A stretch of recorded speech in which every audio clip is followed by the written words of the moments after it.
Bien, messieurs, dames, une petite vidéo. Aujourd'hui, je vais essayer de faire une sorte de bilan un petit peu de tout ce qu'on a vu.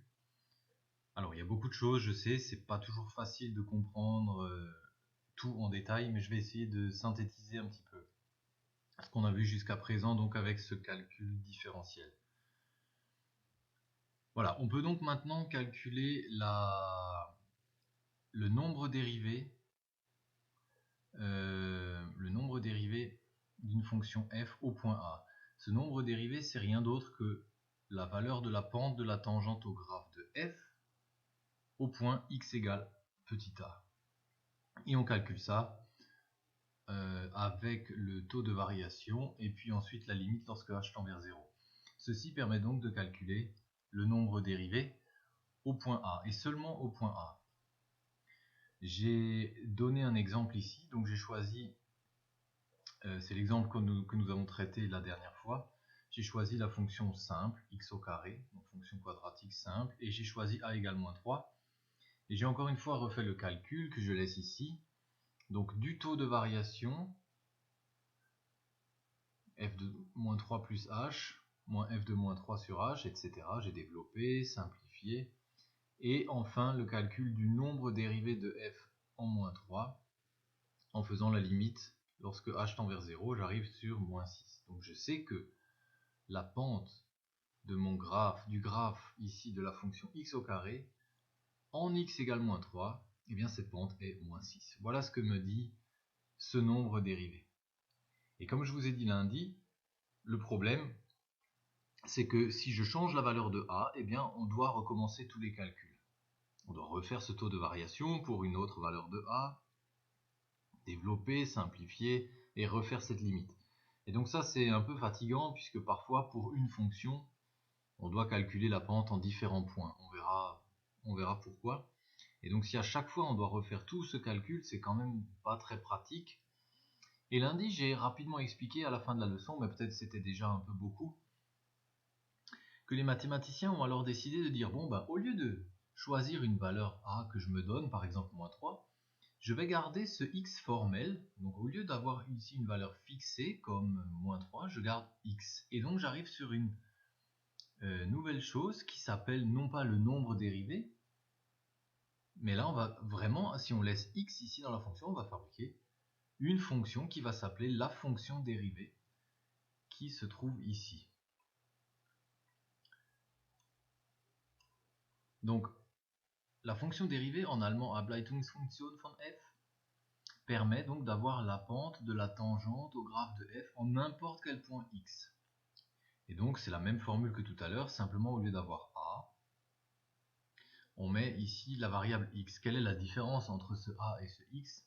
Je rappelle, c'est que le a est quelque chose de fixé, qu'on connaît, qui ne bougera pas.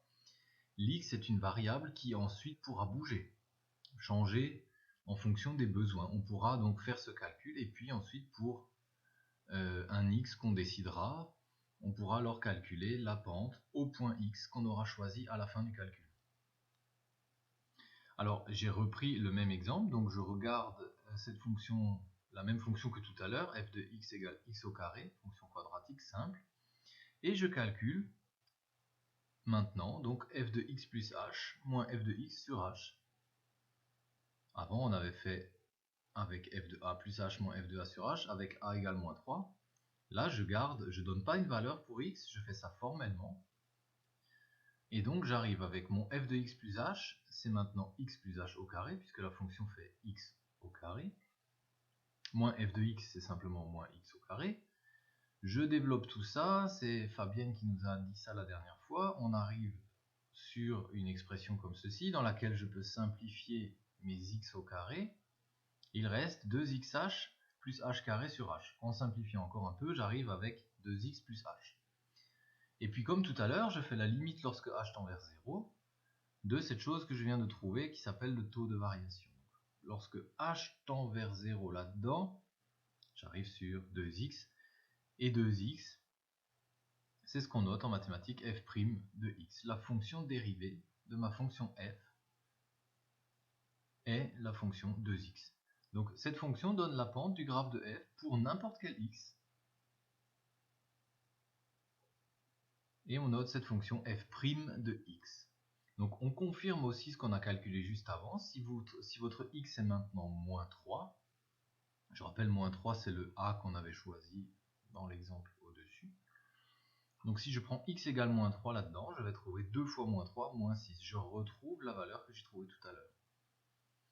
L'avantage c'est que maintenant, si je veux prendre x égale 7, pas de problème, je peux savoir la pente du graphe de f en x égale 7, c'est 2 fois 7, c'est-à-dire 14. Je peux la connaître en x égale 0, c'est 2 fois 0, c'est 0.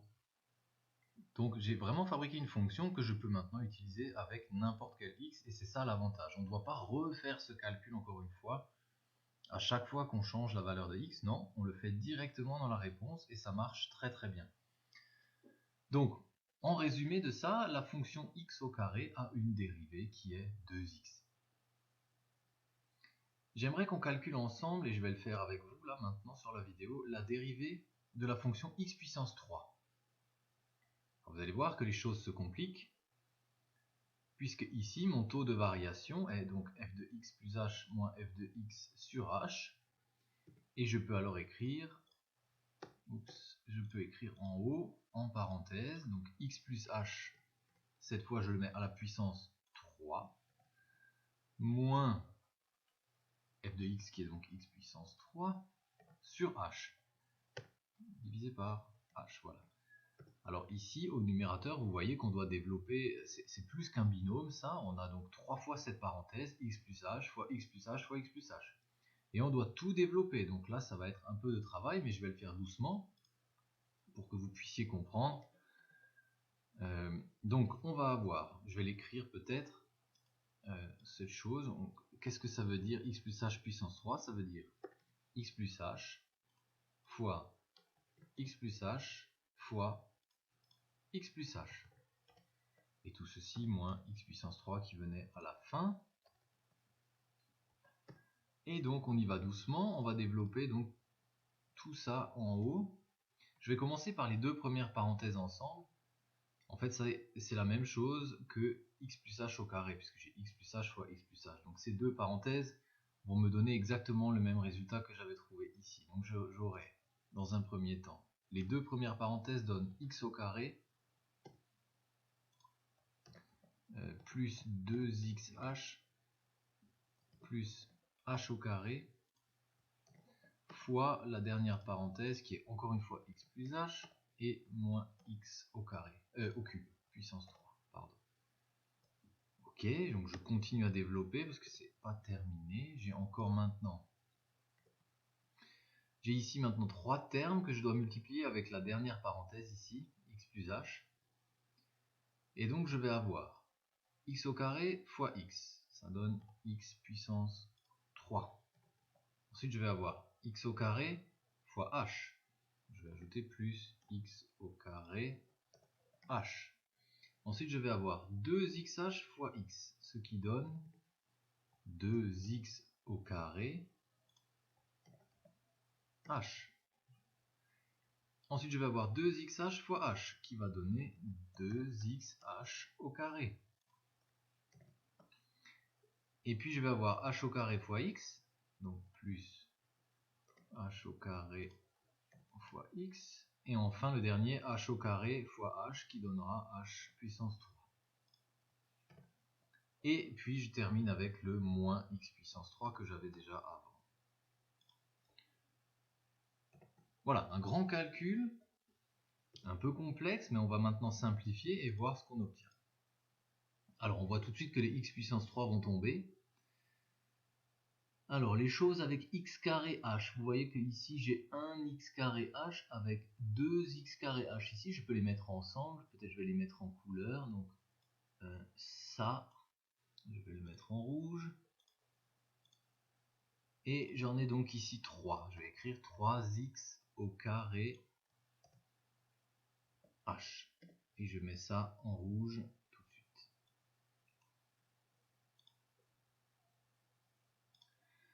Et ensuite j'ai des x h carré, j'en ai 2 ici, et j'en ai 1 ici, c'est la même chose, j'ai un x et un h au carré, ici pareil, au total j'en ai 3, je vais mettre ça peut-être en bleu.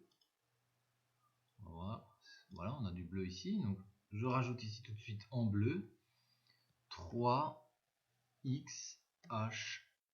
carré. Je le mets en bleu tout de suite. Également. Et pour terminer, j'ai plus h puissance 3 que j'écris ici. Et je divise tout ça par h. Et comme d'habitude, on peut simplifier un h dans ces expressions. Donc la première va donner 3x au carré, que h ici va tomber.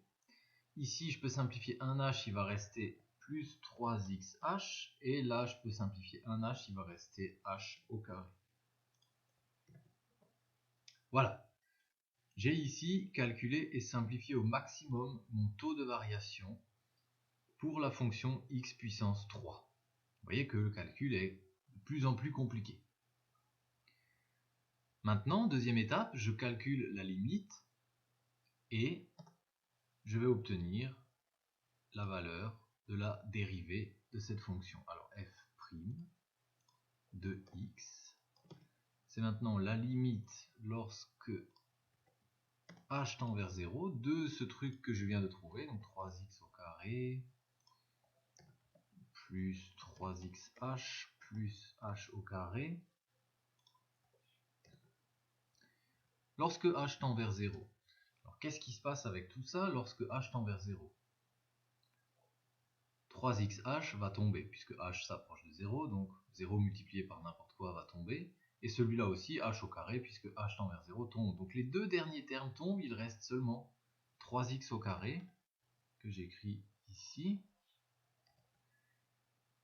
Et voilà, j'ai donc fabriqué, comme tout à l'heure, la fonction dérivée de ma fonction x puissance 3, avec mon taux de variation et puis la limite.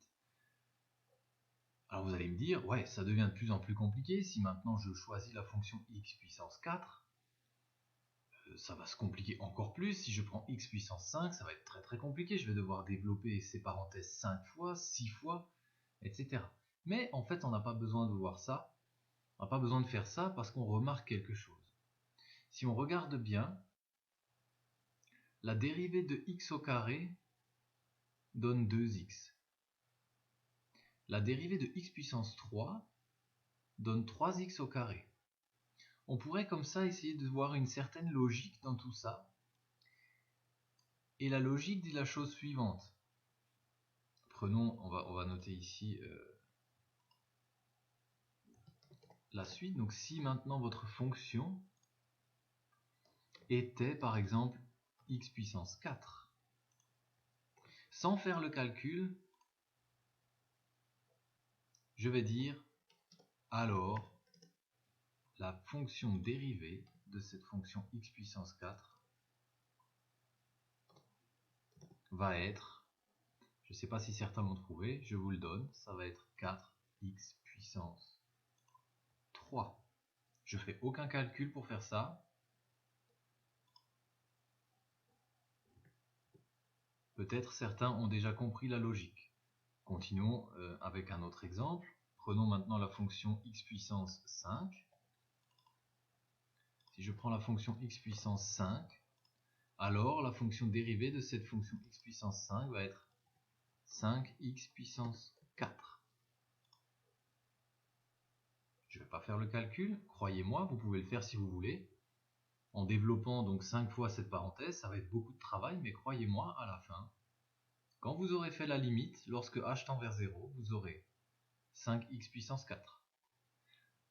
Encore un exemple, si vous prenez, allez, x puissance 12, ici, vous allez avoir comme dérivée, peut-être vous avez compris la technique, maintenant 12x à la puissance 11. Et ça, messieurs, dames, va nous permettre vraiment de gagner du temps dans les exercices, puisqu'on va pouvoir utiliser, il y a comme ça des règles qu'on va apprendre ensemble, et puis celle-ci en est une, cette règle simple. Donc si on essayait de généraliser un peu, on pourrait dire, Allez, on va essayer de faire une petite généralisation de ça. On va dire maintenant, si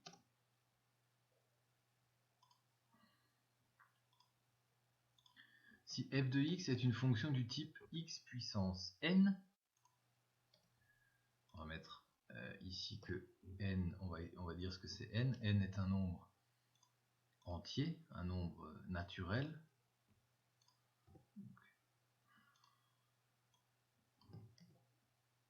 Donc un nombre entier positif. Alors, la dérivée d'une fonction comme ça, du type x puissance n, va pouvoir s'écrire n fois x à la puissance n moins 1. Voilà. Voilà une chose très importante qui va nous permettre de gagner beaucoup de temps. Avec cette formule, par exemple, on n'aura plus besoin pour les fonctions polynomiales de n'importe quel degré. On pourra avoir des fonctions quadratiques, des fonctions de degré 3, de degré 4, de degré 5, même des mélanges de plusieurs fonctions avec différents degrés. On pourra calculer très facilement la fonction dérivée en utilisant cette règle, et donc plus besoin de calculer le taux de variation qui est compliqué. On va voir que ces règles-là vont beaucoup nous simplifier les choses, et puis on va être aussi plus efficace en faisant des exercices avec ces nouvelles règles qu'on va discuter dans la prochaine leçon. En tout cas, voilà pour cette vidéo d'introduction à la fonction dérivée et au calcul de cette fonction dérivée. Voilà.